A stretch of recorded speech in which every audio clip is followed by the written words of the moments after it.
Bonjour à toutes et à tous en ce deuxième jour des 6e journées du réseau des OFS. On est réunis pour la dernière plénière. Suivra le discours évidemment du président et cet après-midi des visites. Alors je vous donne une petite information logistique, je vous la redonnerai à la fin de la séquence. Mais pour les visites, il vous faudra bien prendre vos affaires parce que le vestiaire ferme à 14h15. Donc n'oubliez pas de récupérer vos affaires pour les visites. Mais je vous ferai une petite piqûre de rappel tout à l'heure.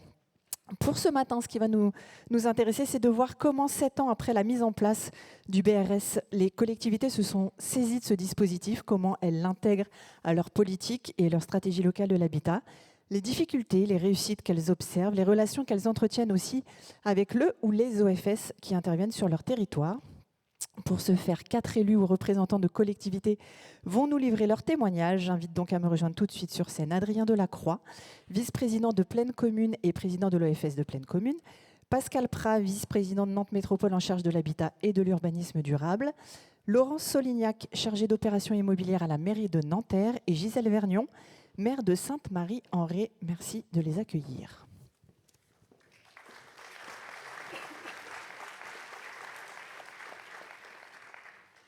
Alors on va commencer avec vous, Gisèle Vergnon.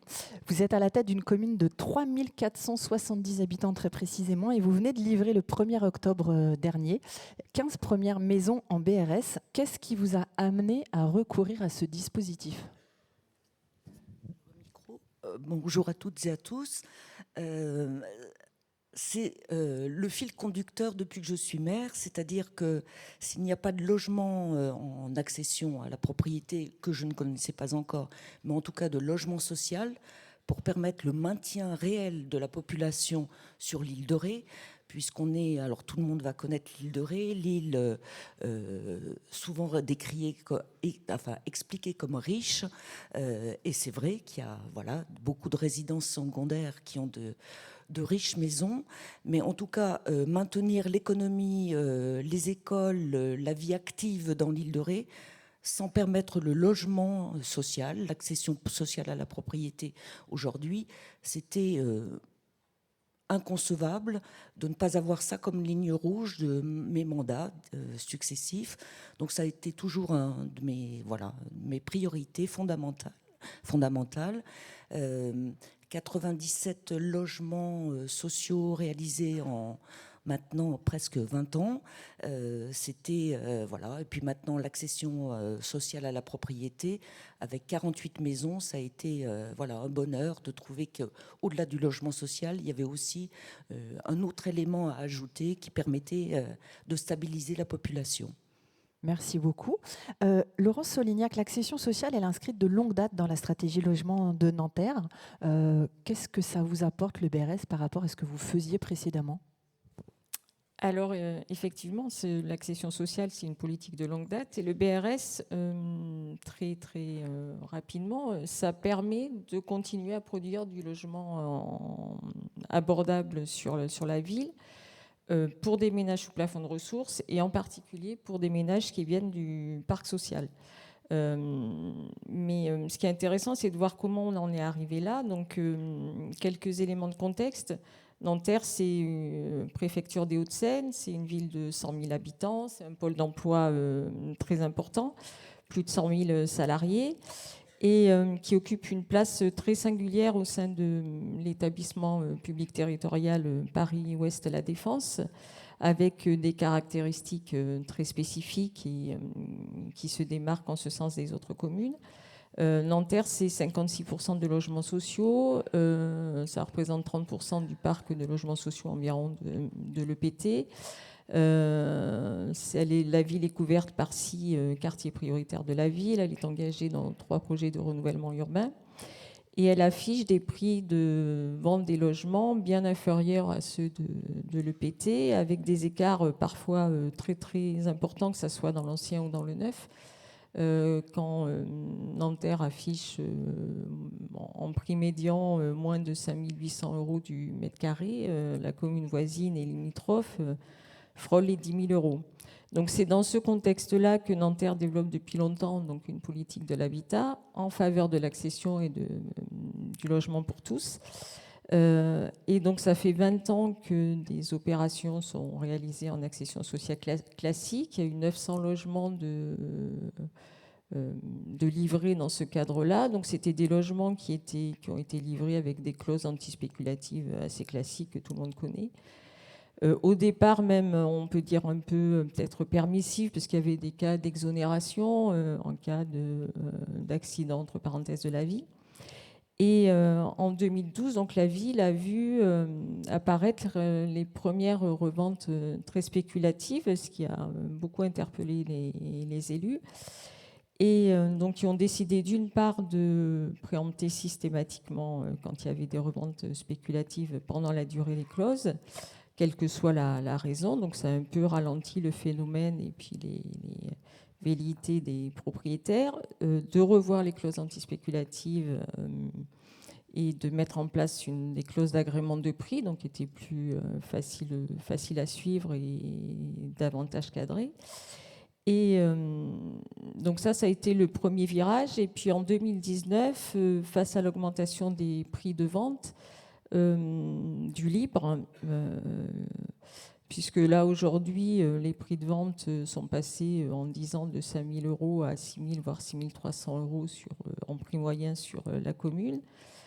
Nanterre a commencé à réinterroger ce modèle-là. Donc, elle a allongé la durée des clauses antispéculatives de 7 à 10 ans, mais en même temps, en s'interrogeant un peu sur le modèle et puis en constatant qu'on était arrivé un peu au bout du dispositif. Et donc, le BRS est apparu comme une opportunité pour continuer, ce que je disais en introduction, à produire du logement abordable. Et donc très rapidement, donc, elle a décidé de faire une première opération expérimentale en vendant un terrain à une coopérative HLM. Et dans la foulée, en fait, la ville a décidé de généraliser ce dispositif et d'arrêter tout ce qu'on appelle l'accession encadrée sur Nanterre en pleine propriété, PSLA ou pas PSLA d'ailleurs. Et donc, on a été amené à renégocier tous les programmes qui étaient engagés, qui étaient déjà partis, attribués à des promoteurs, ou voilà, et donc à les requalifier en BRS.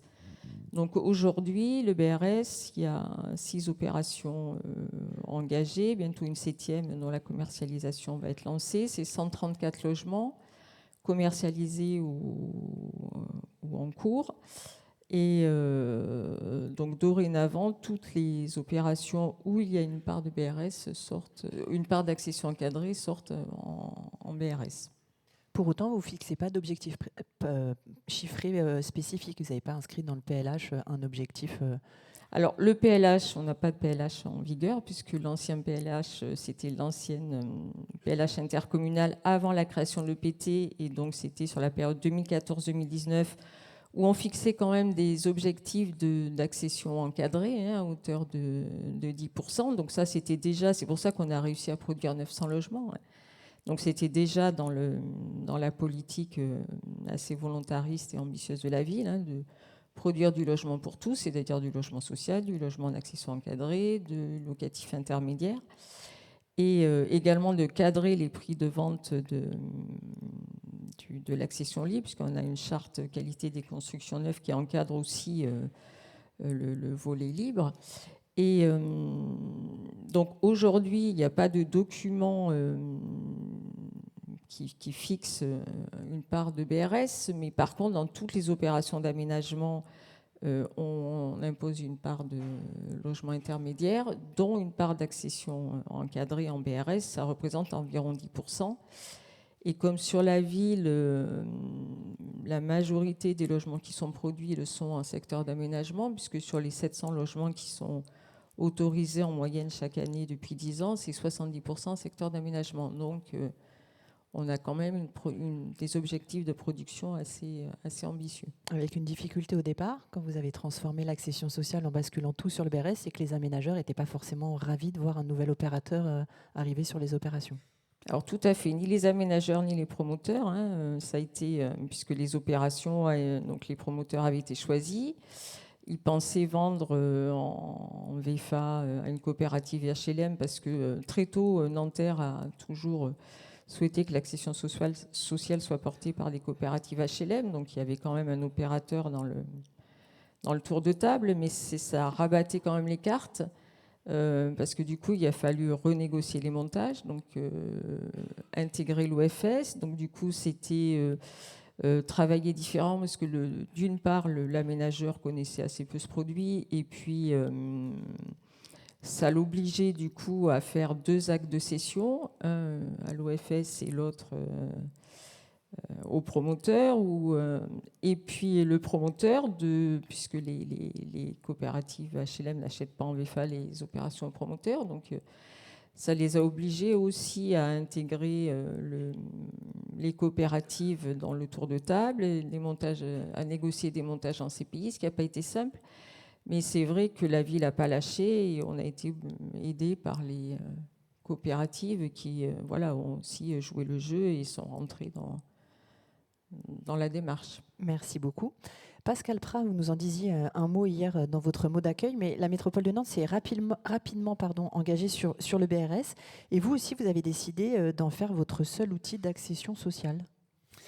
Oui, alors avant de revenir sur cette décision, ce choix, c'est rappeler que la métropole nantaise, c'est un objectif de production de logements neufs pour répondre aux besoins des habitants de ce territoire et couvrir les besoins qui ne peuvent pas l'être par les logements existants. C'est un cap à 6 000 logements neufs par an sur le territoire de la métropole. Ces 6 000 logements neufs, ils se décomposent en 2 000 logements locatifs sociaux. Un tiers de la production neuve portée dans le cadre du PLH doit être du logement locatif social. Et puis, une part importante de logements en accession abordable, c'est ce que j'évoquais hier, de 700 à 800 logements en accession abordable, en accession aidée sur le territoire. Je ne décline pas les autres, il y a le logement libre, bien sûr.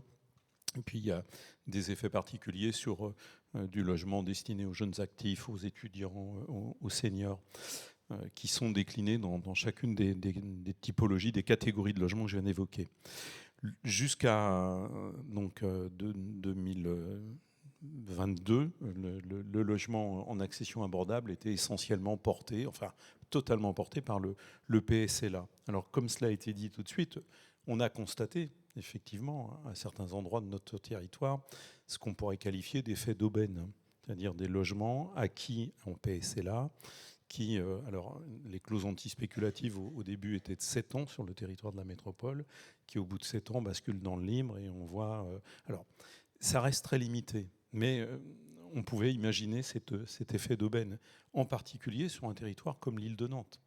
Et on se disait, acheter un PSLA sur l'île de Nantes, c'est acheter quelque chose qui est un produit qui peut rapidement devenir un produit spéculatif. Quand le BRS est arrivé et qu'il est devenu une proposition, une possibilité dans les années 2018, on s'est mis au travail autour de la table et en réflexion. Je l'évoquais hier avec Michel, que j'aperçois ici, Michel Ménard, président du département aujourd'hui, pour faire en sorte qu'à l'échelle départementale, on puisse d'abord réfléchir au sens de ce dispositif. Est-ce que le développement d'un organisme foncier solidaire a du sens sur notre territoire ? Comment on peut le porter? Quel avantage il a? Alors, pour l'acquéreur, quel avantage il a pour la collectivité? Pour les acquéreurs, la démonstration, on l'a faite assez rapidement sur l'accès au logement en accession abordable. Je vous disais hier, quand on a créé notre organisme foncier solidaire, Atlantique Accession Solidaire, le prix de vente qu'on avait positionné, 2 400 €, TTC du mètre carré, stationnement compris à l'époque. C'est les premiers logements, j'ai envie de dire, alors là, on pourrait dire effet d'aubaine pour eux, mais ces logements qu'ils occupent resteront durablement abordables sur Loire-en-Seine, une opération qu'on a développée sur l'île de Nantes avec le département et avec le bailleur social du département, Habitat 44. Et 2 400 € du mètre carré et 15 centimes d'euros de redevance mensuelle au mètre carré du logement, du foncier occupé auprès de l'organisme foncier solidaire. Et avec Michel Ménard, on était convaincus, et nous le sommes d'ailleurs encore, que cette redevance doit être la plus modeste possible pour que ce type de logement, qui à un moment donné dissocie le foncier de la propriété, puisse être un produit attractif auprès des acquéreurs. Et puis il fallait surmonter, c'est le fait de se dire demain, je ne suis plus un propriétaire au sens où on l'entend dans notre hexagone, qui est issu du droit romain, où je suis propriétaire de la terre et de tout ce qu'il y a dessus. Et en fait, là, non, je deviens propriétaire des murs, du logement, mais pas de ce foncier. Donc, on a fait ce travail et on a développé notre organisme foncier de cette manière, avec ces types de prix encadrés et cette volonté de faire un seul et unique organisme foncier solidaire au service de nos politiques de l'habitat. Donc, ça a été aussi un élément important et ça le reste. Je l'évoquais hier avec le président de notre réseau national et tout à l'heure encore sur le fait de dire dans un territoire où il y a un seul organisme, c'est sans doute plus facile de donner à voir ce qu'est l'accession via un bail réel solidaire. C'est beaucoup plus simple. Il y a un seul et unique organisme qui intervient sur le territoire. Les prix sont portés par cet organisme, sont encadrés, il n'y a pas c'est différent de l'un à l'autre, et la redevance reste la même. Alors, je l'évoquais hier, les coûts de construction, les conditions d'accès au foncier ont fait évoluer depuis 2020 nos grilles de tarifs. Aujourd'hui, on est plus sur la métropole nantaise, sur quelque chose qui est en moyenne, en fonction de la taille des logements, à 3 000, 3 050 euros TTC, stationnement compris, du logement, et à une redevance aujourd'hui de 82 centimes d'euros du mètre carré. Mais avec Michel, on ne perd pas l'espoir de revenir à meilleure fortune et de faire rediminuer, et moi je le souhaite, rediminuer cette taxe, revenir vers quelque chose qui se situera aux alentours de 50 centimes d'euros du mètre carré. Mais voilà, c'est aujourd'hui le produit que nous avons installé sur le territoire de Nantes Métropole avec les 24 communes comme étant le process pour accéder au logement en accession abordable et pour l'utiliser. Les 24 communes l'ont adopté. Je vous donnerai tout à l'heure sans doute un certain nombre d'éléments qui font qu'elles sont entrées toutes dans cette démarche avec des avantages aussi liés à ce type de logement, avantages fiscaux qu'on a développés sur l'ensemble du territoire métropolitain. On va avoir l'occasion d'y revenir effectivement. Je rappelle juste que c'est 600 à 900 logements visés par an sur le territoire et que pour l'instant vous en êtes à 400, mais l'objectif reste 600 à 900. On est aujourd'hui dans le contexte économique actuel et de la crise du logement. On a quand même cette année agréé, je crois, sur le territoire de la métropole, 480 logements en accession abordable. Aujourd'hui, on en a 960 d'agréés sur le territoire de la métropole. Mais on a une montée en puissance là sur cette année 2024 et j'espère qu'elle va se prolonger en 2025. Et puis surtout, ce qui est important, c'est qu'elle se développe sur les 24 communes de la métropole nantaise, c'est-à-dire la ville-centre, bien sûr, les quartiers politiques de la ville, les QPV, qui concernent la ville-centre, mais aussi Saint-Herblain, Rezé et Orvaux, qui vont pouvoir développer ce type de produit. Mais on le voit aussi dans des communes périurbaines, plus rurales, la mienne, Saint-Jean-de-Boiseau, 6 000 habitants. On va développer là une vingtaine. On a une opération qui s'engage avec une COP qui est dans la salle, là présente. On développe du BRS sur une commune comme la mienne. Merci beaucoup. Adrien Delacroix, Pleine Commune, en fait, ce panel est représentatif d'élus qui investissent le BRS et qui en font. Donc, vous n'allez pas dépareiller dans ce panel, puisque Pleine Commune est aussi très volontariste en matière de BRS. En quoi c'est un élément structurant de votre politique pour répondre aux besoins en logement abordable du territoire ? Effectivement, comme vous le disiez, c'est le développement de l'accession sociale à la propriété et très majoritairement, et à terme uniquement probablement en BRS, c'est la traduction d'une volonté politique des élus qui a été révisée avec de nouveaux élus en 2020 pour préciser, recontextualiser le territoire de Pleine Commune. C'est le territoire au nord de Paris, avec 8 villes autour de la ville-centre de Saint-Denis. C'est près de 460 000 habitants. C'est un territoire essentiellement en quartier politique de la ville, donc plus de 70% du territoire en QPV, et avec un taux SRU à plus de 50%, donc y compris pour comprendre les enjeux auxquels nous avons affaire. Le choix des élus, en tout cas en arrivant en responsabilité en 2020, Mathieu Hanotin à la ville de Saint-Denis et au territoire de Plaine Commune, nous avons eu la volonté de en tout cas faire le constat un petit peu des carences ou des limites des politiques d'encadrement qui existaient jusque-là, essentiellement finalement basées sur des prix assez accessibles dans le libre pour le premier acquéreur, fondés essentiellement finalement sur des efforts très forts de la collectivité, puisque plus d'un logement sur deux sur Plaine Commune est produit en opération d'aménagement. C'est plus de 80% dans la ville de Saint-Denis. Et finalement, la politique d'accession était surtout axée sur des prix très accessibles dans le libre, une part assez marginale finalement en accession sociale en PSLA sur des acquisitions de VFA auprès de promoteurs. Et forcément, il y avait une limite, parce que dans un territoire où les prix de l'immobilier étaient, il y a 20 ans, très en dessous des prix de la première couronne parisienne. Et c'est encore le cas aujourd'hui. On a des trajectoires de prix qui augmentent beaucoup plus vite que dans le reste de la première couronne parisienne, qui exclut progressivement aussi les foyers aux revenus moyens, modestes de l'accession à la propriété. Et jusque-là, ces politiques, finalement, elles avaient surtout permis des plus-values et indirectement un financement par la puissance publique des patrimoines privés. Mais elle avait un effet au premier acquéreur, et au second, l'acquéreur, forcément, il voulait vendre au prix du marché. Et ça perdait un petit peu de son utilité. Donc on a voulu répondre à ça aussi pour éviter un territoire à plusieurs vitesses.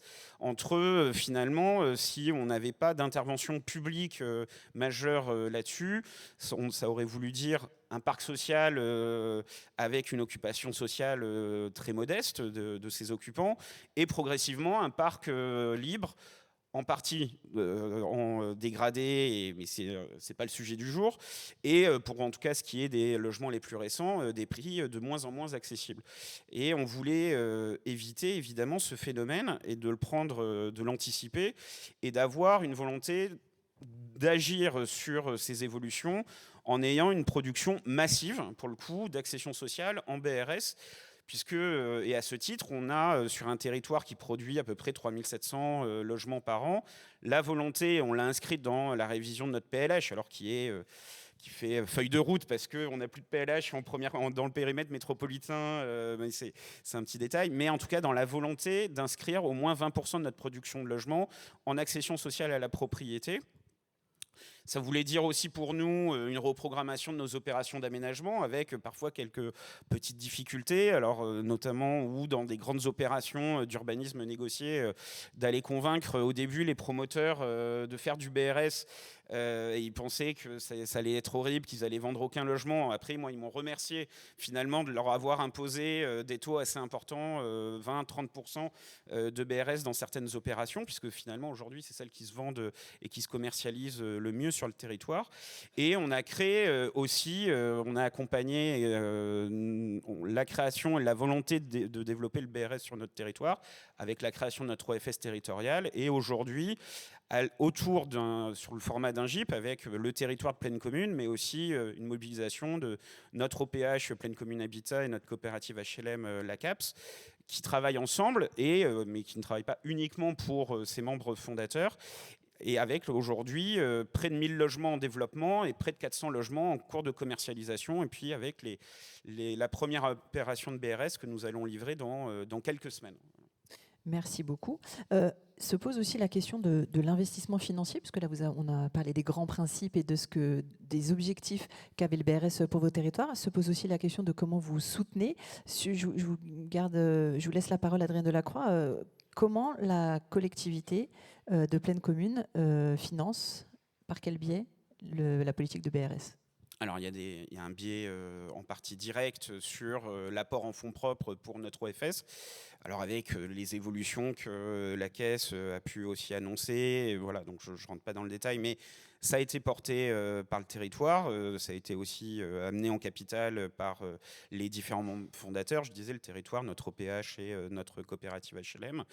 Et puis, c'est aussi sur une maîtrise, c'est sans doute une particularité, l'une des particularités en Ile-de-France de notre territoire, c'est qu'on a des outils assez intégrés, avec une volonté très forte des élus de maîtriser le développement urbain. Donc on a des politiques très volontaristes en matière de maîtrise publique du foncier, soit via nos aménageurs et nos aménageurs publics, ou avec l'établissement public foncier d'Île-de-France. Donc on a aussi un accès au foncier facilité pour développer nos opérations en BRS. Donc là, elles sont dans les opérations d'aménagement garanties par la collectivité.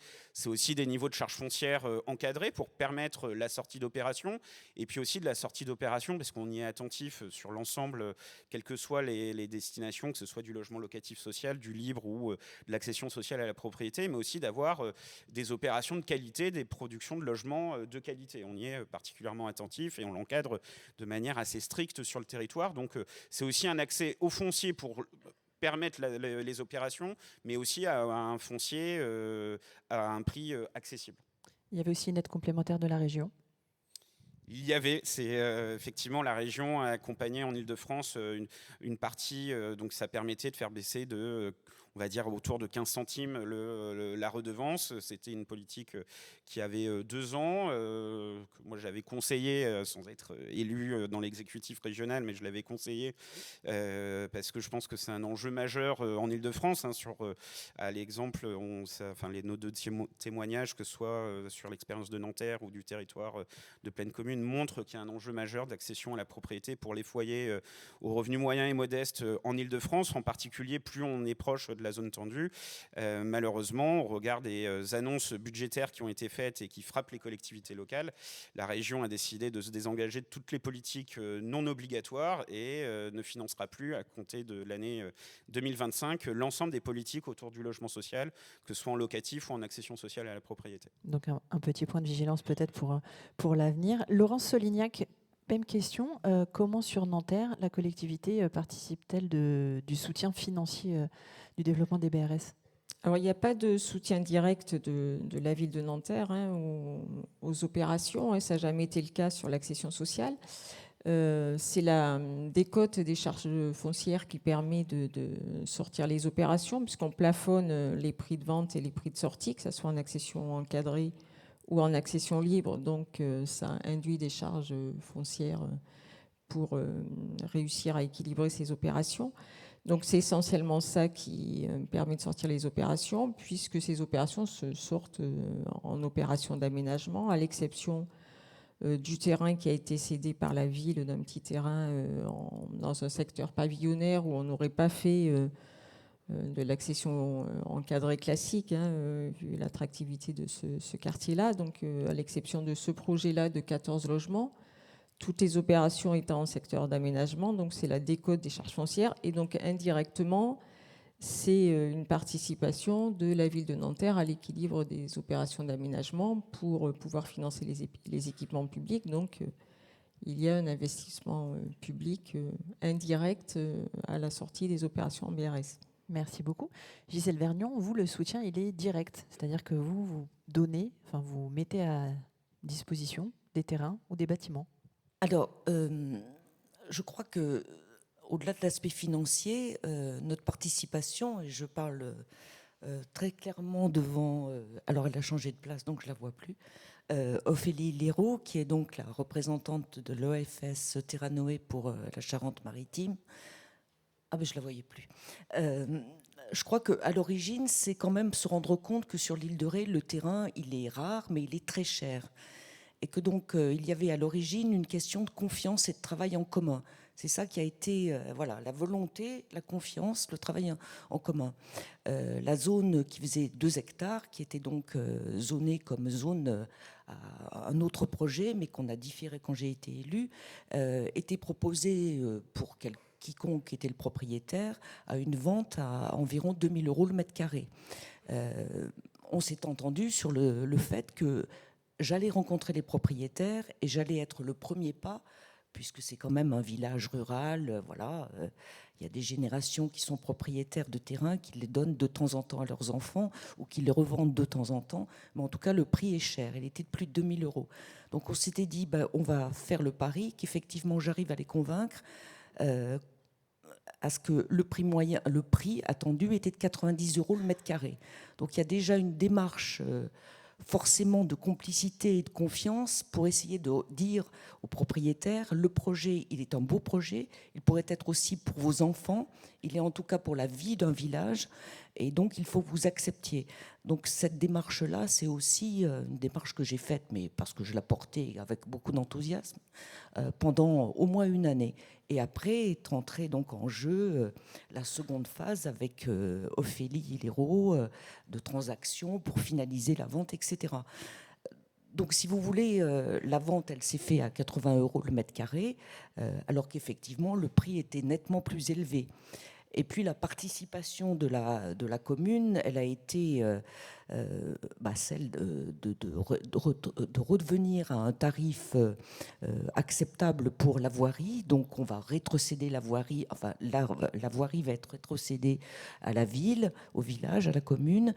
Et puis, ça sera notre participation pour financer le projet global. Il y a un bâtiment aussi, je crois. Ce projet est aussi avec une partie de 6 logements, de logements sociaux. Donc là, effectivement, on a donné le terrain qui était... mais il n'y a pas de bâtiment sur ce projet-là. Non, non. Merci beaucoup. Mais c'est surtout insister sur le fait que voilà, le BRS sur une île comme l'île de Ré, où les prix sont ce que je disais, c'est-à-dire 2000 euros en 2017 et aujourd'hui bien plus encore, c'est vraiment travailler ensemble. Et je vous rejoins totalement, monsieur, en disant que le PLH de l'île de Ré, on vient juste de le signer, mais combien je pense qu'un seul interlocuteur en BRS est important pour enthousiasmer les autres, parce que je suis partie prenante, que je suis aussi l'exemple sur l'île de Ré. Mais voilà, je crois beaucoup en le fait que le sérieux est là quand il y a un BRS qui fonctionne, qui marche, mais qui a aussi une volonté partagée par tous pour avoir un seul interlocuteur. Oui, absolument. Qui a fait ses preuves en plus. Oui, puis là, vous avez pris votre bâton de pèlerin pour aller convaincre un particulier de faire un effort sur sa...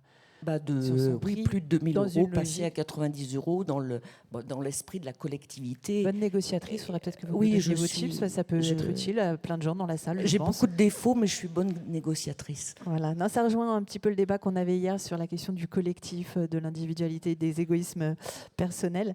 Merci Pascal Prat. Alors vous en avez un petit peu parlé hier, la collectivité, elle, au-delà de tout ce qui se fait évidemment sur les charges foncières, le soutien aux ZAC, il y a aussi une aide directe de la collectivité au logement. Oui, pour permettre des prix de sortie qui soient accessibles aux ménages à revenus modestes et aux ménages des classes moyennes, il fallait, un prix de sortie au mètre carré qui soit acceptable et supportable, et deux, je reviens sur ma redevance mensuelle.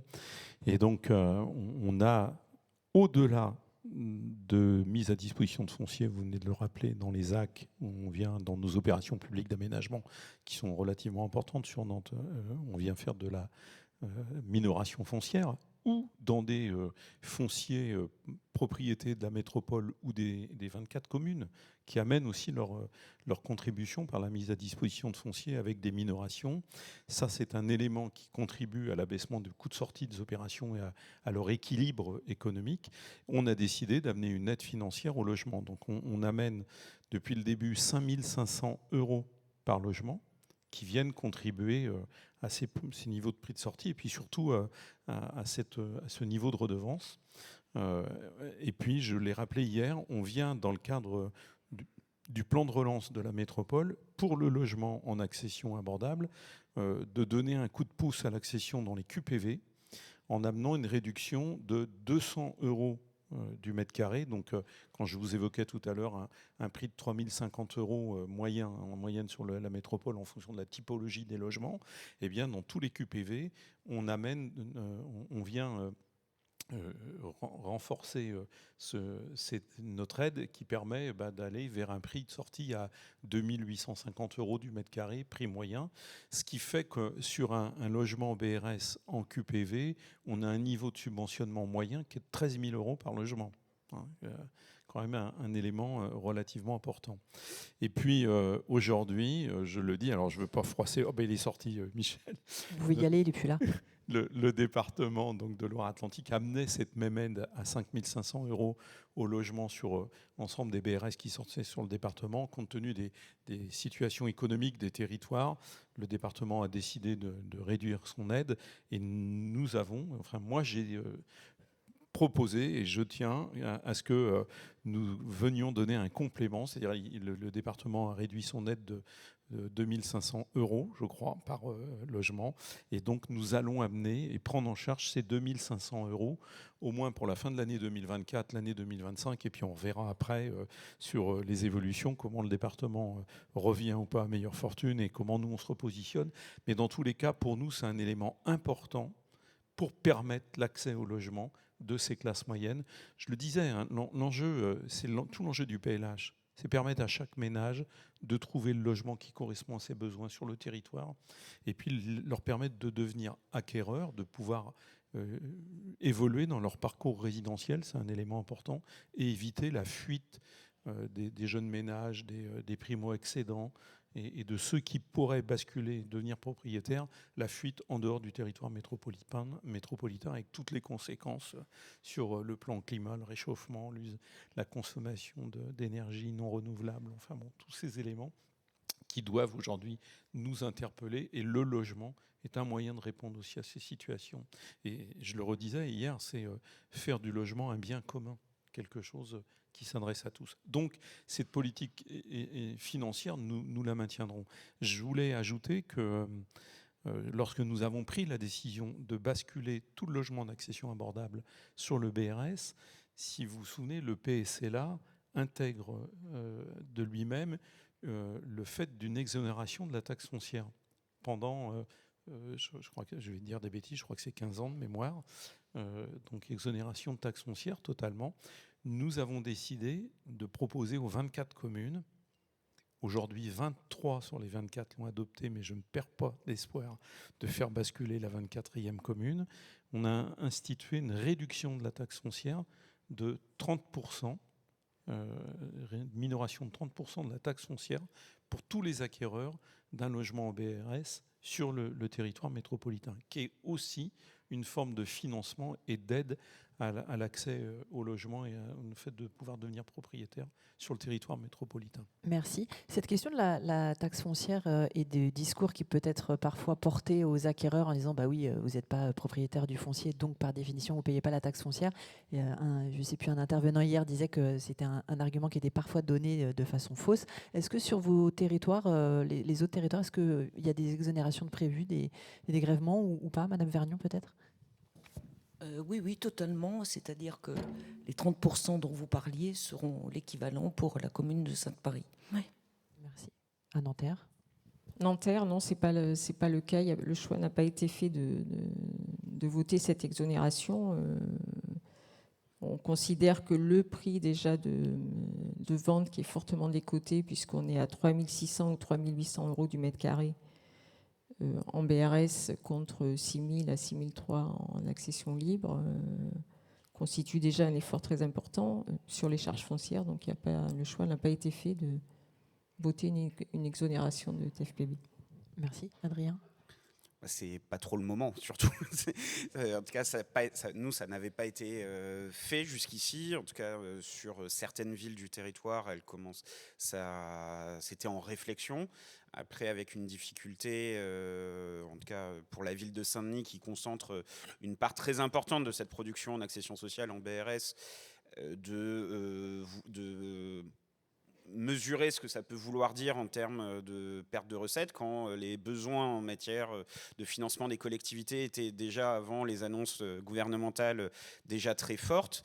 Et je pense qu'au vu des annonces, en tout cas si le gouvernement ou ceux qui suivront maintiennent en tout cas des ponctions sur les collectivités locales, et en particulier le bloc communal. C'est assez improbable d'être en capacité de faire des exonérations partielles ou totales de taxes foncières. Merci. Vous avez tous abordé dans votre propos le fait que la relation de confiance avec l'OFS était primordiale, et vous avez tous mis en avant le fait que vous privilégiez l'intervention d'un opérateur le plus souvent unique, ou en tout cas vraiment rattaché à votre territoire, puisque vous avez le micro, Adrien Delacroix, gardez-le. Vous avez, vous le disiez tout à l'heure, créé votre OFS. En même temps, vous n'interdisez pas non plus aux autres de pouvoir intervenir sur le territoire, mais peut-être de façon plus résiduelle. Pas forcément complètement résiduel. Aujourd'hui, sur nos projections, on a vocation à produire 700 logements en BRS par an. On se fixe pour objectif pour notre OFS territorial de capter 500 logements par an sur ces 700. Donc ça laisse un peu de place aussi à d'autres OFS. Après, effectivement, on souhaite pas multiplier les interventions d'OFS. On a un OFS qui avait commencé déjà à mener des opérations et dont la collectivité ou nos outils étaient adhérents, c'était la COP foncière, c'est la COP foncière francilienne, avec qui on a vocation à aussi mener d'autres opérations sur le territoire. Et puis moi je peux entendre en tant qu'élu que dans le cadre de vente HLM, typiquement, soit plutôt les OFS des bailleurs qui portent ces BRS. Voilà. Après, on ne souhaite pas, et on est intervenu dans les débats hier, on ne souhaite pas la mise en concurrence des OFS, notamment qui aurait pour conséquence sans doute de faire monter surtout la charge foncière. Donc c'est pas ce qui est souhaité. Je pense que c'est assez, en tout cas chez les élus, plutôt partagé. Donc voilà, on veut plutôt avoir un nombre d'OFS plutôt restreint, avoir des partenariats privilégiés, un outil territorial évidemment qui capte une partie importante de cette production, et quelques OFS qui pourraient travailler, et surtout d'éviter la mise en concurrence qui serait sans doute pas très utile de ce point de vue-là. Merci, c'est exactement les mêmes arguments pour vous, Pascal Prat, sur le fait d'avoir un jeu à la nantaise, comme vous me disiez lors de la préparation de cette séquence, avec un OFS unique. Alors, c'est vrai que sur le territoire métropolitain, mais de Loire-Atlantique, on a quand même cette habitude depuis de longues années de travailler ensemble et de coopérer et d'échanger. J'évoquais le lien qui avait porté la création de notre OFS avec le département métropole nantaise, département de Loire-Atlantique. Je n'oublie pas nos amis de Saint-Nazaire, enfin la Carène qu'on est allé chercher et qui est venue travailler avec nous. Et puis surtout, tout le travail qu'on a conduit avec les COP et les bailleurs sociaux, avec l'USH d'une manière générale. Et c'est ensemble qu'on a fait ce choix, avec ce partenariat, le fait que nous échangions régulièrement avec nos bailleurs, nos coopératives, et de se dire, eh bien, on a plutôt intérêt à se mettre autour de la table, à construire ensemble cet organisme foncier solidaire pour qu'il n'y en ait qu'un seul et unique sur le département de Loire-Atlantique. Alors, juridiquement, le CR2H peut délivrer des agréments. C'est ce qui s'est passé pour des agréments auprès de bailleurs, de COP sur d'autres départements des Pays de la Loire. Ils peuvent éventuellement obtenir un agrément sur la Loire-Atlantique. Il y aurait une possibilité qu'ils puissent le faire. Notre souci, et je pense que l'ensemble des opérateurs COP, bailleurs sociaux, ont compris qu'il y avait ce souhait unique d'un seul et unique opérateur. Et je crois que ça amène quand même une grande lisibilité à ce que c'est. Quand, avec Atlantique Accession Solidaire, nous avons travaillé avec des territoires comme Pornicaglo, la façade littorale, Cap Atlantique, le fait qu'il y ait un seul et unique interlocuteur, un seul organisme foncier, a sans doute permis d'avoir davantage de lisibilité, davantage de compréhension de la part des élus, et donc davantage de confiance à venir rejoindre aujourd'hui Atlantique Accession Solidaire. On était 3 territoires, le département, la Carène et la métropole. Aujourd'hui, d'autres EPCI, les EPCI de la façade atlantique, de la côte, sont venus nous rejoindre, et d'autres demain rejoindront à nouveau Atlantique Accession Solidaire, parce qu'il y a cette confiance, il y a cette lisibilité, il y a cette transparence qui existe au travers d'un seul organisme. Et puis, ça évite après tous les aspects de surenchérissement foncier et de guéguerre, excusez-moi, entre guillemets, qui pourrait y avoir à capter des opérations pour un promoteur ou autre structure. Merci beaucoup. Laurent Solignac, ce souci d'éviter la concurrence et d'avoir une offre qui soit lisible sur le territoire, c'est aussi le vôtre. Mais le fait d'avoir choisi de travailler avec la coopérative foncière francilienne, c'est aussi le choix de poursuivre un travail engagé de longue date avec les coopératives. Oui, tout à fait. Donc, on est vraiment dans les mêmes préoccupations que Plaine Commune, hein. Donc, le choix de la COP foncière, c'était pour deux raisons. C'est d'une part parce qu'on travaillait déjà avec les coopératives qui ont créé cette COP, pour certaines. Donc, c'était assez naturel de continuer à travailler avec les mêmes coopératives et du coup de se rapprocher de la COP foncière francilienne. Et l'autre raison, c'est aussi de donner un signe fort de la collectivité, puisqu'on a adhéré à la COP foncière, on est représenté au conseil d'administration. Donc, vis-à-vis des aménageurs ou des promoteurs, c'est aussi donner le signe qu'il y a un opérateur, un seul, et que les règles sont les mêmes pour toutes et sont connues. Donc, c'est plus facile pour nous de cadrer la production. Et puis, comme vous le disiez, ça évite aussi le risque de surenchère entre OFS qui n'ont pas les mêmes modèles économiques et qui pourraient acheter plus cher. Donc, ce qu'on souhaite éviter. Et comme on cadre aussi la redevance à 2 € maximum, de toute façon, ça cadre aussi un certain nombre de choses concernant la charge foncière. Merci. Gisèle Vergniaud, vous travaillez avec Terranoë, vous l'avez évoqué il y a quelques instants. Compte tenu peut-être aussi de la taille de votre commune et de vos capacités d'ingénierie, on connaît les difficultés aussi des territoires sur ce sujet. C'est quoi vos attentes vis-à-vis de l'OFS pour déployer le BRS efficacement ? Alors, donc, bon, le territoire de l'île de Ré, quoi qu'il en soit, il est très... il ne se réduit pas à peau de chagrin, mais quelque part en projet de structuration. Voilà. La partie nord du canton, on est un seul canton, Île-de-Ré maintenant, mais la partie nord a beaucoup de mal à trouver des espaces, des terrains, etc. Donc je crois beaucoup au BRS de restructuration dans l'urbain, qui est une vraie chance pour notre territoire, mais même pour Sainte-Marie. Hein.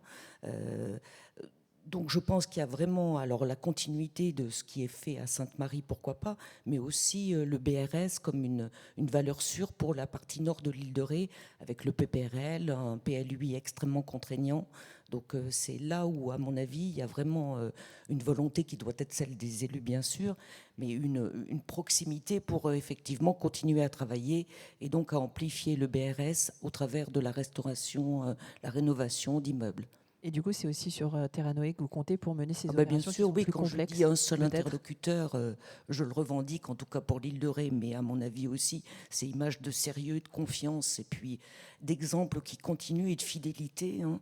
Je suis persuadée qu'il y a du travail à faire en Charente-Maritime, mais en tout cas dans l'île de Ré, ce que je connais le mieux, dans voilà, la progression du BRS, mais plus peut-être à chercher dans le cœur des centres-bourgs.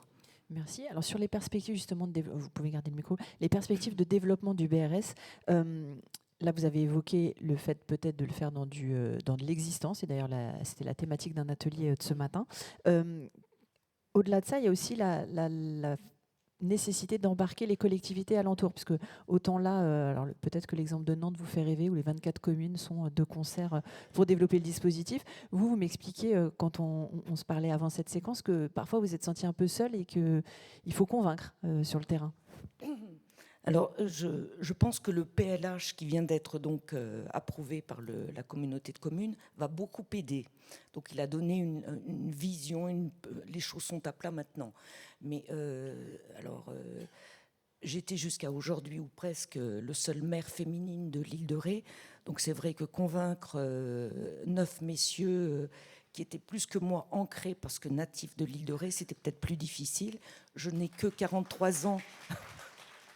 que 43 ans d'existence à Sainte-Marie. Donc ça a été aussi une difficulté. Et je vous le disais par rapport au fait que j'ai toujours revendiqué dès le départ 30 km/h dans les villages et 70 sur les routes départementales. Donc ça, c'était déjà... Voilà. Et puis ensuite, j'ai un peu raté, quoique on porte le nom de village étoilé, on a 2 étoiles. Et j'essayais de convaincre mes collègues, mais petit à petit, voilà, les choses vont. J'ai encore 1 an et demi pour les convaincre. Merci. Mais en tout cas, oui, j'ai les arguments maintenant que je suis en plein dans le BRS pour dire que c'est quelque chose pour lequel... Et puis si j'ai suivi l'atelier aussi de BRS dans l'intérieur, même si j'étais pas la collectivité la plus directement concernée, mais en tout cas, je vois les difficultés, mais aussi les espoirs et voilà, ce que ça peut être quand on se replace au simple niveau microscopique peut-être, mais de l'île de Ré, de la chance que ça peut et des opportunités que ça peut donner à tous. Merci.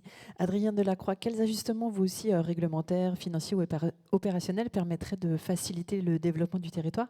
Hier, je sais que notamment il y a la question de l'accès au prêt Gaïa. Vous parliez tout à l'heure des opérations qui se faisaient beaucoup en QPV. Et il y avait la question du niveau de décote. Alors, Costa Castridis, hier, a répondu que le critère des 25% n'était pas forcément obligatoire et qu'il pouvait descendre un peu. Voilà. Est-ce que ça fait partie des éléments ? Est-ce qu'il y a d'autres choses que vous verriez comme étant favorables au développement du BRS ? Alors nous, en tout cas, on utilise tous les outils qui sont à notre disposition. Là, on est en train de réviser notre PLU intercommunal que l'on a arrêté. On a révisé nos périmètres de mixité sociale au regard aussi des objectifs nouveaux en matière de développement de l'accession sociale à la propriété, puisque on a baissé les seuils de déclenchement des clauses de mixité sociale. Donc on est passé de 7000 m² de SDP à 5000, ou selon dans les villes du sud les plus attractives, on est à 30% de logement social en général, que ce soit du locatif ou de l'accession sociale à la propriété, où on vise ici plutôt de l'accession sociale, et 20% dans les villes un petit peu plus au nord du territoire, un peu en zone détendue chez nous. Enfin, on passe de la zone A bis à la zone A pour des éléments de comparaison avec d'autres personnes dans la salle. Et donc, on a révisé typiquement ces périmètres de mixité sociale. Je disais, on a révisé la programmation de l'ensemble de nos opérations d'aménagement. On a eu pour objectif d'être plus vertueux dans des opérations d'aménagement. On maîtrise plus facilement le foncier, on arrive à encadrer le niveau de charge foncière. Donc on a plutôt visé à atteindre 30% d'accession sociale et de BRS dans nos opérations d'aménagement. Et puis on est confronté malgré tout, et ça a été, alors j'ai bien entendu la caisse répondre, et c'est plutôt positif.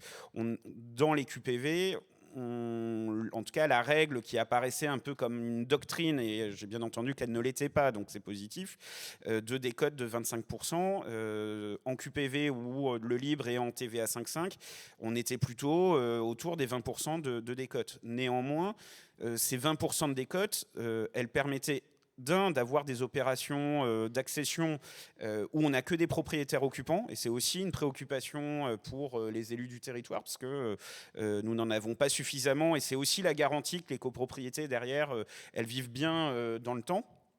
Et puis ça permet aussi à des familles qui, même à 20% plus cher dans le libre, n'y arrivent pas. Et donc, ça a été dit par le directeur général de notre coopérative HLM, Sébastien Kuperberg, ça permet d'atteindre aussi 3 déciles supplémentaires de notre territoire qui leur permet d'accéder à la propriété. Donc, ça répond malgré tout aux besoins d'accession sociale des familles aux revenus modestes ou moyens. Et dans notre territoire, c'est important pour permettre aux familles de rester sur le territoire et de ne pas être contraints parfois de faire leur parcours résidentiel toujours plus loin, plus éloigné du cœur de la métropole parisienne, voire en dehors de la région Île-de-France.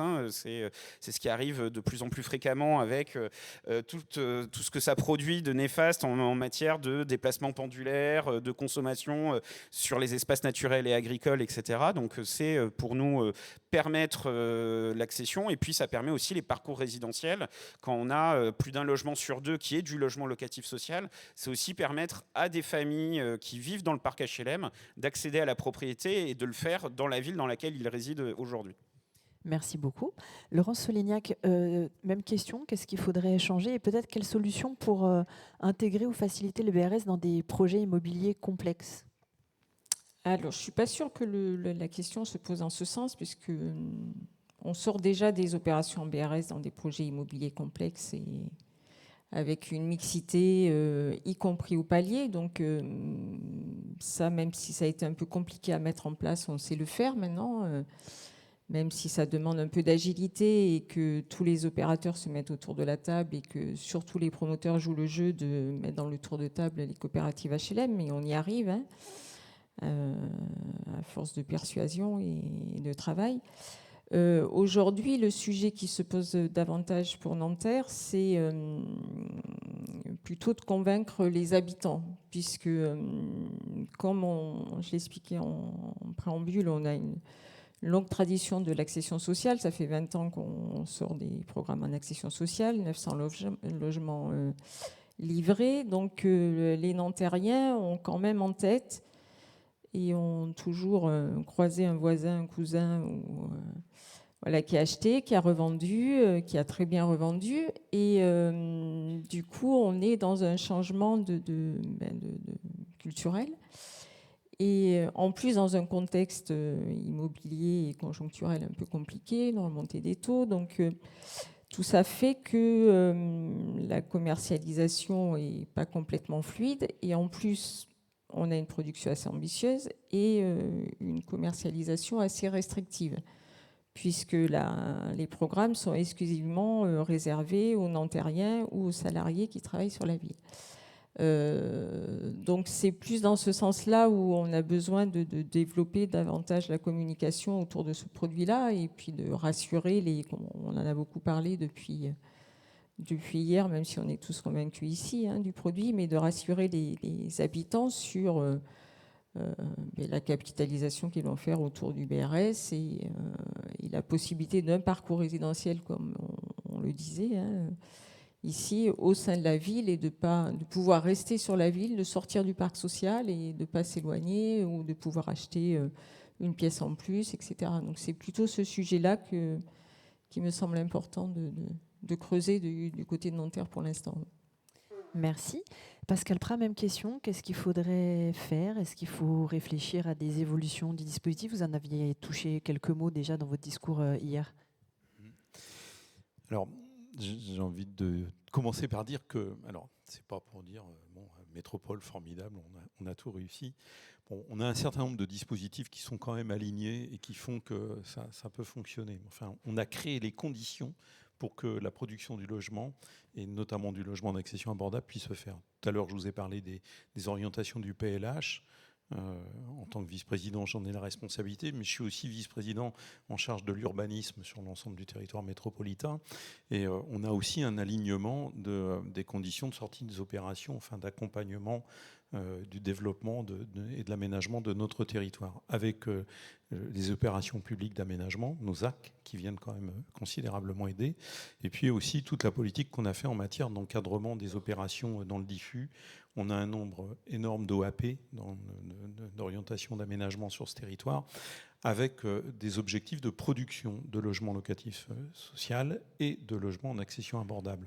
Quasiment sur l'ensemble du territoire, on a cet objectif de sortir par opération 35% de logements locatifs sociaux et puis 15% de logements d'accession abordable, mais cette 15 à 20, ça peut varier en fonction de sur quelle commune on se trouve.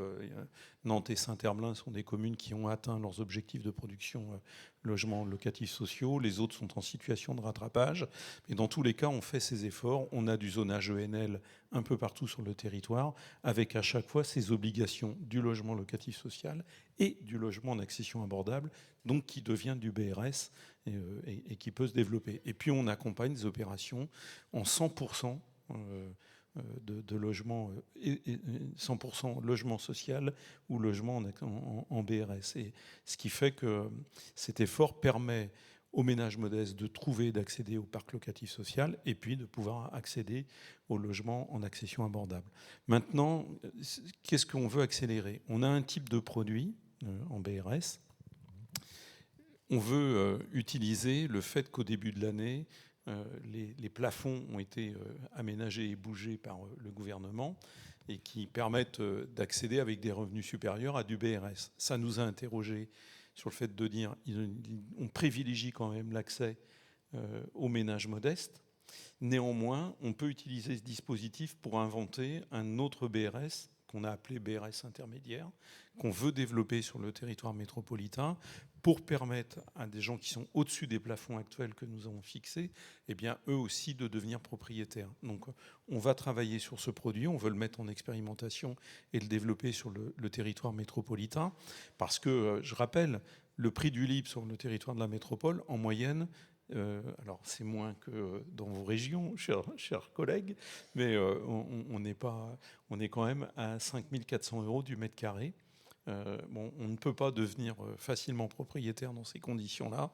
Et donc, quand on est au-dessus des plafonds, juste au-dessus des plafonds du BRS actuel, eh bien, et qu'on ne peut pas se payer 5 400, bah, peut-être qu'on peut trouver un produit intermédiaire. J'évoquais hier quelque chose aux alentours de 3 700 €, peut-être autour de cette moyenne du mètre carré, et donc inventer ce BRS intermédiaire. Alors, je sais qu'on n'est pas les seuls, je sais que les Rennais l'ont déjà développé, en particulier, c'est nos voisins, donc ils sont engagés là-dessus, mais bon, on réfléchit à ce type de produit. Et on a été, au sortir du grand débat qu'on a conduit avec nos citoyens et nos acteurs de la production de la ville sur le territoire, c'est un élément qui a été fortement poussé. Je vais même vous dire qu'on réfléchit à un logement libre où on viendrait dissocier la propriété du logement et la propriété foncière. Donc à travailler sans doute avec la promotion immobilière, on va essayer de développer. Et puis, quelque chose qui, depuis le début, me tient à cœur, moi, c'est la vente HLM. Alors je sais, pour l'avoir entendu hier, qu'à certains endroits, elle existe, elle est encadrée par le BRS. Ça n'est pas le cas sur notre territoire métropolitain.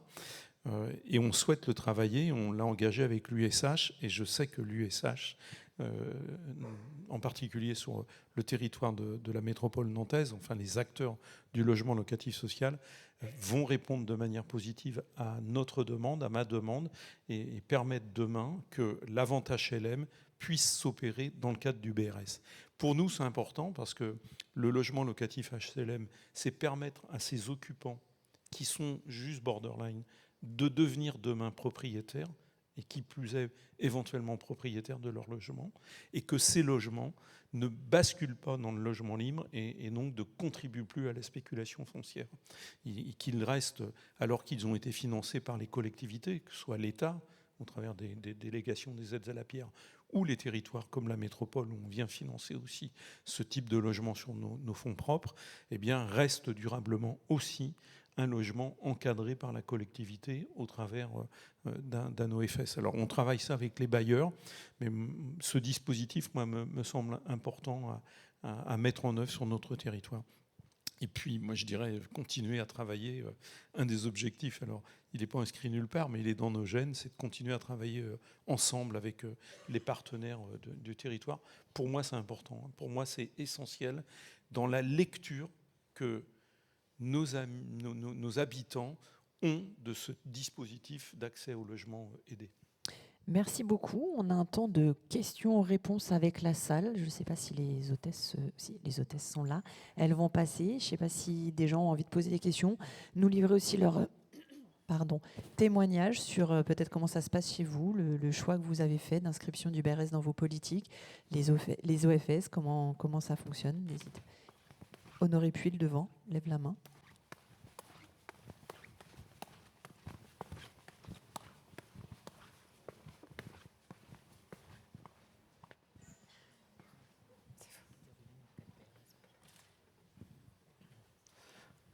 Juste une petite précision par rapport à ce que j'ai entendu s'agissant donc de Rennes Métropole.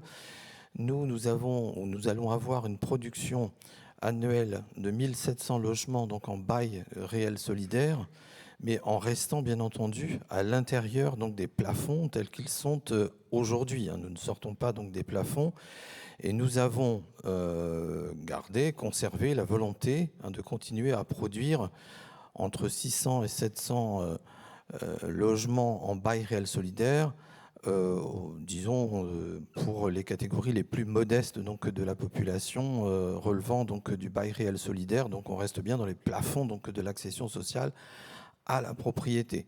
Donc 600 à 700 logements, et puis le reste, effectivement, destiné à d'autres publics, hein, puisque nous avons prévu 4 tarifs, hein, pour notre bail donc réel solidaire, allant de 2 800 € jusqu'à 4 200 €. Merci. Donc, Précision. segmentation à l'intérieur du dispositif, Segmentation mais dans à les l'intérieur réglementaires. des plafonds. Merci beaucoup. Un autre témoignage, une question. Stanislas devant et Christian Chevet.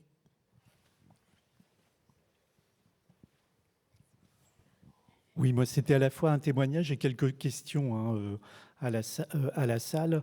On a parlé hier, hein, je pense que c'est Frédéric Roussel qui s'est exprimé sur le sujet, sur voilà, la question de la distorsion, hein, qui existe encore dans pas mal de territoires entre un PSLA qui continue à exister, un BRS qui est en train de s'installer, un BRS qui a vocation à voilà, en finir avec le PSLA. Alors, cette distorsion, elle se pose, y compris sur le sujet des abattements de la taxe foncière. C'est 100% en PSLA. C'est 30% dans les collectivités qui, à l'instar de Lille, hein, ont décidé de délibérer pour un abattement pour le BRS. Un PSLA, c'est virtuellement spéculatif, sauf dans les marchés peut-être moins tendus, hein. Et c'est vrai que nous, on est dans une métropole à Lille, on a une partie du territoire complètement détendue et puis une partie du territoire tendu. Et donc, il y a des effets de bord, effectivement. Mais voilà, moi, j'aurais voulu vous écouter sur cette question, le fait de... est-ce qu'à Nanterre, est-ce qu'en Ile-de-France, le PSLA continue ou bien c'en est terminé avec le PSLA dans vos politiques? Voilà. Pour ce qui concerne Lille, hein, donc nous, voilà, on œuvre actuellement, hein, à changer de braquet, arriver progressivement, hein, avec à l'échelle de la métropole également une sortie du PSLA. Bon, même si c'est pas si simple, hein, on est dans une métropole à 95 communes, c'est pas toujours très, très facile. Donc ça, c'était mon premier témoignage. Et après, redire aussi, hein, je pense qu'avec Rennes, ce sont des éléments qu'on a partagés, avec Lyon également, hein, c'est tout le rôle et l'importance de la planification urbaine, du rôle de la servitude de mixité sociale, hein, pour pouvoir aussi garantir la sortie de BRS, et y compris à des opérations à échelle fine. Pour ce qui nous concerne, c'est dès 700 mètres carrés de taille d'opération qu'on impose cette servitude de mixité sociale, en particulier dans les secteurs les plus tendus. Et ça, c'est un outil extrêmement concret. On parlait de politique publique, voilà, qui permet effectivement la mise en place de BRS qui sont inclus en fait, hein, dans l'une des obligations. Hein, la servitude, c'est pour le logement locatif social, mais aussi pour l'accession sociale à la propriété, où très clairement, hein, dans notre plus, le BRS figure. Voilà, c'était le deuxième témoignage. Merci beaucoup. Peut-être la réponse d'abord sur le lien PSLA-BRS. En tout cas, pour notre territoire, bon, qui est relativement homogène, hein, on va dire, on ne fera plus de PSLA, ce qui est sûr, dans nos opérations d'aménagement, ça clairement.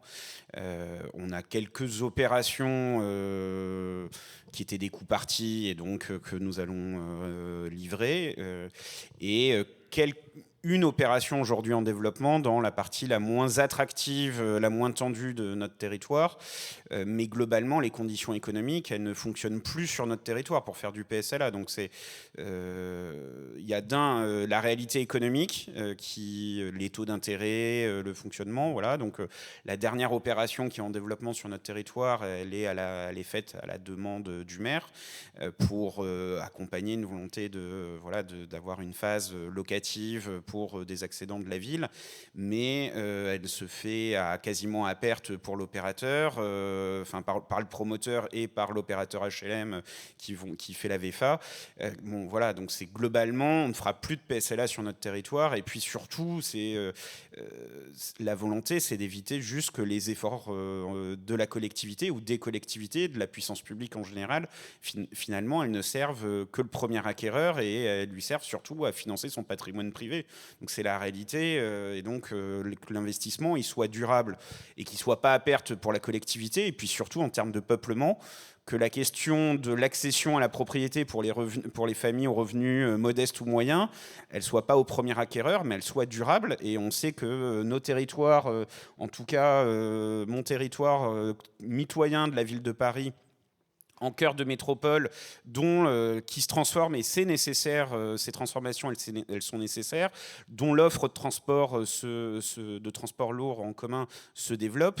On sait que les trajectoires de prix, elles vont exclure dans le libre les familles aux revenus moyens et modestes, et c'est pas notre vision du territoire où on aurait, comme je le disais un peu au début de mon intervention tout à l'heure, finalement un territoire un peu à deux vitesses, des personnes avec des revenus très modestes dans le parc social et qui sont condamnés à rester dans le parc social pour rester sur le territoire, et des familles aux revenus de plus en plus élevés dans le libre. Et donc c'est pas notre conception d'un territoire de mixité sociale et d'un territoire équilibré que nous essayons de construire à Saint-Denis et à Plaine Commune. Et sur les servitudes de mixité sociale? J'y avais nous répondu. On est les prix dans le libre sont pas très éloignés. Enfin, dans le diffus, on est sur des prix qui sont déjà dans les plafonds d'accession en TVA 5.5 globalement, sauf exception. Donc, on déclenche finalement. On a revu en tout cas là les périmètres de mixité sociale, les seuils de déclenchement. On est passé de 7000 m² de SDP à 5000 pour l'ensemble des programmations derrière. 30% de logement social dans sa globalité, que ce soit du locatif social ou de l'accession sociale à la propriété, en fonction des besoins et de reconstitution de l'offre au regard des volumes d'opérations en rue que nous avons sur le territoire et les volontés dans les différentes villes de développer l'accession sociale à la propriété. Merci. Nantes, on sait que BRS versus PSLA vous a déjà répondu. Laurence Solignac sur Nanterre, qu'est-ce qu'il en est sur ce deuxième dispositif? Donc on est exactement dans la même position que Plaine Commune. Hein. Je pourrais calquer le discours, parce que j'ai l'impression d'entendre mes élus. Et donc clairement, on a arrêté tout développement d'accession encadrée classique en PSLA ou pas en PSLA, parce qu'on ne faisait pas que ça, et c'était assez minoritaire. Donc toutes les opérations aujourd'hui sortent en BRS et exclusivement en BRS. Donc il n'y a pas de sujet de concurrence entre PSLA et BRS.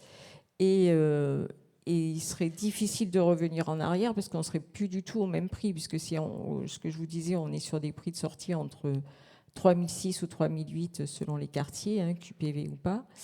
Et si on devait réintégrer la charge foncière et les frais dans le prix de vente aujourd'hui en PSLA, on serait à 4500 €, voire plus. Donc on ne touche pas les mêmes publics. Et la volonté de Nanterre, c'est de pouvoir offrir un logement abordable pour tous et faciliter le parcours résidentiel en priorité des locataires du parc social. Donc ça nous intéresse de toucher pas que le plus haut niveau des plafonds de ressources, mais bien évidemment aussi ceux qui sont dans le parc social et qui peuvent accéder, rester sur Nanterre et faire leur parcours résidentiel. Mais ce qui revient à ce qui avait été dit hier sur le fait que PSLA, BRS, c'est deux dispositifs qui peuvent continuer à exister, mais qui doivent se calquer aux réalités du terrain et à la faisabilité, notamment économique, de sortir ce produit. Christian Chevet. Oui, moi j'ai été très sensible aux arguments développés par les élus et représentants de collectivités sur le fait que c'est bien d'avoir un seul interlocuteur OFS. Je veux dire, moi j'entends, président de la COP foncière, nous on travaille sur, on doit avoir 24 ou 25 communes, mais on n'a pas été créé par la collectivité territoriale au départ. Mais ce qu'on a compris, c'est qu'on avait besoin de relations de confiance avec la collectivité, ce qu'on fait avec Nanterre, ce qu'on a fait aussi avec Plaine Commune d'ailleurs, puisqu'on travaille un petit peu, mais on peut aussi, je vais faire un peu de pub pour le réseau quand même, parce que le réseau nous a permis, entre OFS notamment d'Île-de-France, de se parler, de se connaître, et puis d'avoir une attitude intelligente, je veux dire, vis-à-vis de nos sollicitations, parce qu'on peut être quelquefois très sollicité comme OFS, et au moins on a, je pense en Île-de-France en tout cas, cette volonté de ne pas se marcher sur les pieds les uns les autres, de faire les choses en bonne intelligence, et puis Je pense que c'est quand même bien sur une commune d'avoir un OFS qui va être un peu principal, avec qui on va créer des relations de confiance. Et puis je dirais que ce qui est très important de rester dans la durée aussi, c'est qu'il faut penser à toute la mécanique des reventes ensuite, et des deuxièmes, troisièmes, quatrièmes, toutes les générations d'acquéreurs. Et là, je pense que l'OFS, qui, je rappelle, donnera toujours l'agrément sur les nouveaux entrants, doit absolument travailler avec la collectivité sur la façon dont on va entretenir tous ces BRS. Voilà. Merci. Une autre question? Autre remarque? Autre témoignage? Ben écoutez, si plus personne n'a de questions à vous poser, je vais vous libérer. Merci beaucoup à vous. Merci pour vos témoignages et ce que vous faites sur le terrain avec les acteurs. Et puis, on va pouvoir tout de suite passer à la conclusion de cette journée, de ces journées. Et donc, c'est Renaud Père, président de Foncier Solidaire France, qui va venir conclure ce temps. Suivra le cocktail déjeunatoire, puis les visites d'opération EBRS. Et je vous rappelle la consigne, prenez vos affaires, le vestiaire ferme à 14h15. Je vous remercie et je vous dis à plus tard. Au revoir.